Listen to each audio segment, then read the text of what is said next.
Hi, I'm Jake, aka The Breakfast, with AYBOnline, and I'm here with Jordan from Refract Studios, who's working on Distance. So, Jordan, what can you tell me about Distance? Distance is a survival racing game. Basically, it's kind of this point A to B, survive the track and survive the city that's basically trying to kill you. And your car has all these crazy abilities. You can jump, you can fly, you can rotate your car so you can kind of do like parkour style wall rides and ceiling rides. And you kind of go through a crazy story mode that shows a bit of a past of the city and why this world is so crazy and why you're having to jump over buildings and fly underneath bridges and stuff. So it's kind of a game about creative exploration, but it's also about intense arcade action. So, having played Distance, I really noticed a lot of those kind of plot elements showing in the city that are sort of like built into the map.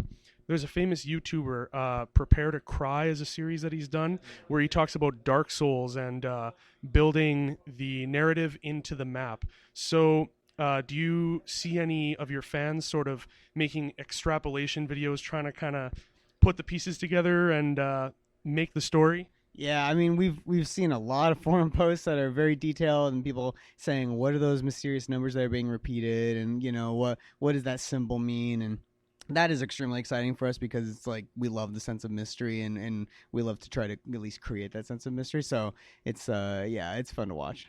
So, what are the mysterious numbers? It's a good question. I think you're going to have to play the final story mode to find out. So, it will be revealed what those what the numbers are, and Most likely, yeah. okay. So, what's the craziest interpretation that you've heard so far from any of your fans?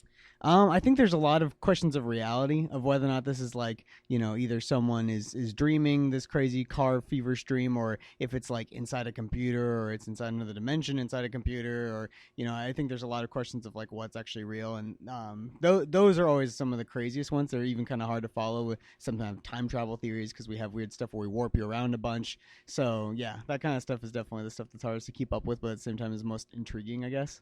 Have any of those kind of fan theories actually influenced the story at all? I would say actually, yeah, a little bit. I wouldn't say that like we looked at it and like, yeah, that's what let's just change everything and try to do something, a little bit different. But I do think that it's like everything else in the game. It's a huge iterative process, and we're in early access, so we're kind of doing the best we can to keep up with the feedback in the community for multiplayer, the level editor. And the single player for that matter. So, when they come up with some kind of a theory that's like, this is how they're interpreting it, we basically have to look at it and say, well, this is how they're interpreting it. Maybe that's what we wanted to convey. Maybe it's what we didn't want to convey. Are we doing our job right, in terms of what we want them to get out of the story? So we have to look at that. All right. So, speaking about the level editor and the community, having played Distance quite a lot now, I've seen some absolutely crazy creations online. What would you say is your favorite creation, or just the craziest creation that you've seen personally? Oh man, that's so hard to choose. Yeah, because there's so many of them. I'm gonna say one of my favorites is I don't think it's actually potentially the craziest level ever made, but I do think it's one of the craziest kind of backstories to a level. Is there's a level called Overcharge, which is actually I believe up to 7 people worked on the level, and it was really cool in that it has a cohesive feel, and it actually is just a super well detailed level. It has lots of difficult moments but some nice pacing and all that, and having good pacing but 7 different creators, that's like mind blowing to me. I mean, we pass our levels around a lot internally when we're working on it. Someone will work on the visuals for a while, and someone will bend out the track a little bit and try to smooth it out, then we'll test it. Someone else will say, I actually think I have a better idea. So we can kind of see how they would do that. But they're all working remotely all around the world. Some in Canada, some in Denmark, some in the U.S. So it's that was extremely inspiring to me to see them create such a polished track in that fashion. All right, so I know that the original concept for this game came from a school project that you guys worked on called Nitronic Rush. So there's definitely some key differences. I would say the tone is a little different. What would you say were some of the key inspirations for Distance? So I mean, it's kind of weird. Like Nitronic Rush had a bunch of '90s arcade racing game inspirations, really, and instead of like those being a direct crossover to Distance, we really were just like Nitronic Rush was the biggest inspiration. It kind of was a summary of our thoughts on that. in terms of like the story mode and a lot of the other elements of the game, I think weirdly enough, games like Journey and Flower and Limbo, and then even like the Half-Life series, like in terms of telling a linear story that has a lot of mystery and a lot of intrigue, those games really got us. I know one guy or a couple guys on the team are really loving Final Fantasy VII. They loved how that story was told. So there's elements of that kind of stuff that finds its way in one way or another. And while we all have like a passion for racing games in some way, shape, or form, it's not really the primary drive for a lot of the game. Even level editor and some of the other stuff, it's like, okay, Trials had a really good level editor, and that's really inspiring. But even like I grew up with a game called Load Runners that was basically, and that was like my jam when it came to level editing. And it was a 2D tile based editor. It's completely different. But I wanted people to feel like how I felt when I played that forever ago. So, yeah. So one big addition that you guys have had at PAX this year has been Oculus Rift support.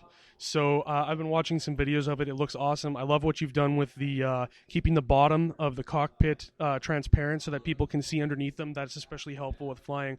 How would you say people are reacting to the Oculus Rift? And also, how are you doing things to combat things like motion sickness? So yeah, half of the reason we're showing it at things like Gamescom and PAX is to just see how people react and see, we have a certain tolerance, but the reality is like everyone's so different, and motion sickness is like a massive concern with everyone in the VR space right now. So for us, yeah, like having kind of like the opposite, whatever you want to call the inverted moon roof, where instead of it, you can see above you, we have the whole, clear screen, but we also have the one below you. And that ended up being critical in that it gave you a sense of space outside of your central cockpit. But having a stable cockpit that doesn't jostle you around too much, that you feel like you have a safe space in the center that you're kind of holding on to, even if you're not thinking about it that much, that helps a lot with motion sickness. That really does give you that sense that like even though I'm sitting down and I should be like moving at like 10 G's or whatever craziness, there is something solid to hold on to there mentally. And I think the big thing that we're taking away with the VR is there's a lot of excitement for it, and it's something we should continue to develop. It's a fairly new thing, honestly, for us. Been thinking about it for years and even messing with it here and there. But we're excited to kind of invest a decent amount of time into figuring out how to really, really do it right. And that's just really exciting. I mean, there's so much cool stuff happening. There's so much cool hardware happening right now, and we're just going to try to do our best to keep up and basically provide the best product we can in the VR space. Okay, so with Oculus support, there's also the other headsets, of course, as well. We have the HTC Vive, and we have the Morpheus, since you'll be on PS4. Will you be supporting those headsets at all? Basically, at this point, I can't guarantee it, and I pretty much can't guarantee it because we just haven't gotten the implementation as far as we have with the DK2. I think it would be really cool if they were on them for sure. But and that my dream is that we can announce like whether or not we're going to be supporting those platforms sooner rather than later. But yeah, we want to try them all. We want to do our best. We also want to make sure that it's not just kind of cobbled together and it kind of have functions. We're going to try to get it right every single one if we want to do that. All right. So when are you guys planning to leave early access and launch Distance? The official release date is still when it's ready. We haven't actually knocked down the exact day or whatever we want it to come out. But we're starting to get a sense that it's probably going to be the beginning of next year. So that's kind of our internal target. I think a lot of the game is going to be done by the end of this year, but it's really about that final last bit of polish and working with the early access backers to get all of the stuff down that we really want in. And there's still the story mode to finish, and there's a lot of multiplayer elements we still think that just really need to be improved.